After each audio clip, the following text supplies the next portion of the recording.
Emma's heart raced as she pressed her back against the cold wall of her room, her breath coming in sharp gasps. She could hear Ethan's footsteps just outside the door, growing closer with each passing second.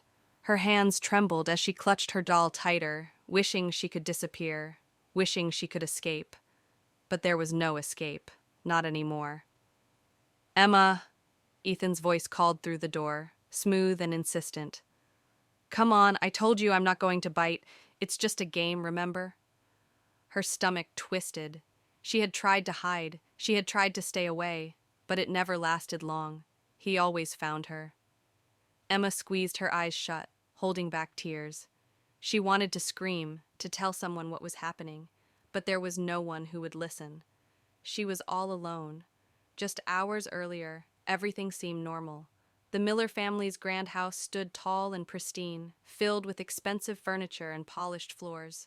From the outside, they looked like the perfect family, the kind everyone admired. Claire Miller, Emma's mother, had been bustling around the house, checking her emails and organizing meetings.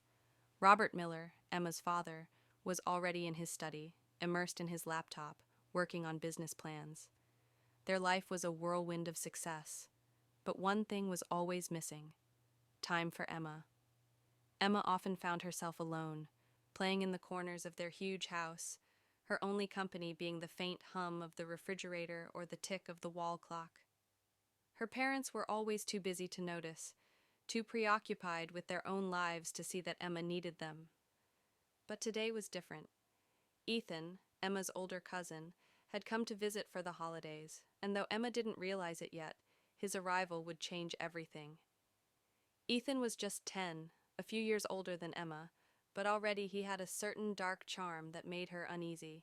He was smart, sneaky even, and every time he smiled it felt wrong, like he was hiding something. She tried to avoid him, to stay in her room as much as possible, but it was only a matter of time before he found her. When Ethan had arrived that morning, Claire had greeted him with a warm hug, excited to have him for the holidays.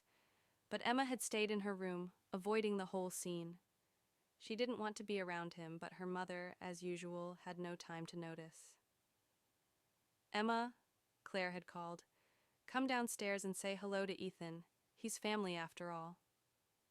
Emma had hesitated, then reluctantly obeyed. She walked downstairs slowly, keeping her head low, and tried to smile.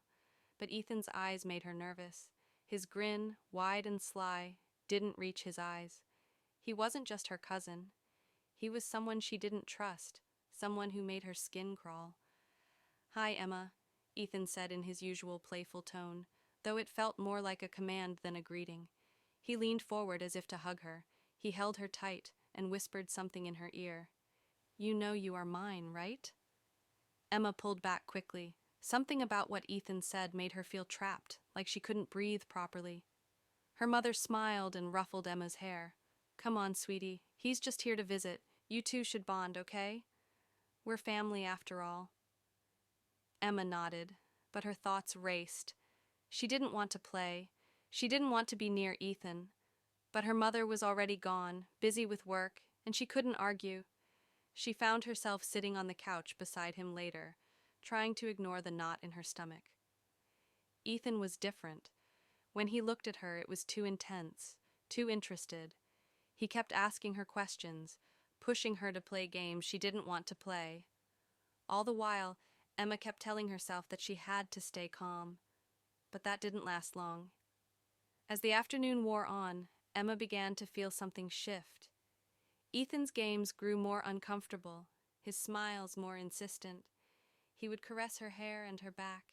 She started to feel like she couldn't escape. He was always there, always watching her, always waiting. When Ethan finally followed her to her room, knocking on the door and calling her name in that tone, Emma knew something was wrong. He was coming for her again. She just didn't know how to stop him. Emma sat on her bed, clutching her favorite doll tightly in her lap, her eyes glued to the door. She could hear Ethan's footsteps getting closer, each step sending a wave of dread through her chest.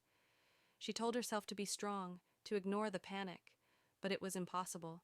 Her heart was racing, her hands trembling. She couldn't think of anything else but the fear that Ethan would find her and make her play his twisted game. Emma. Ethan's voice slid through the crack in the door, smooth and soft, like he was trying to coax her out. Come on, I'm bored. Let's play something fun. Just you and me.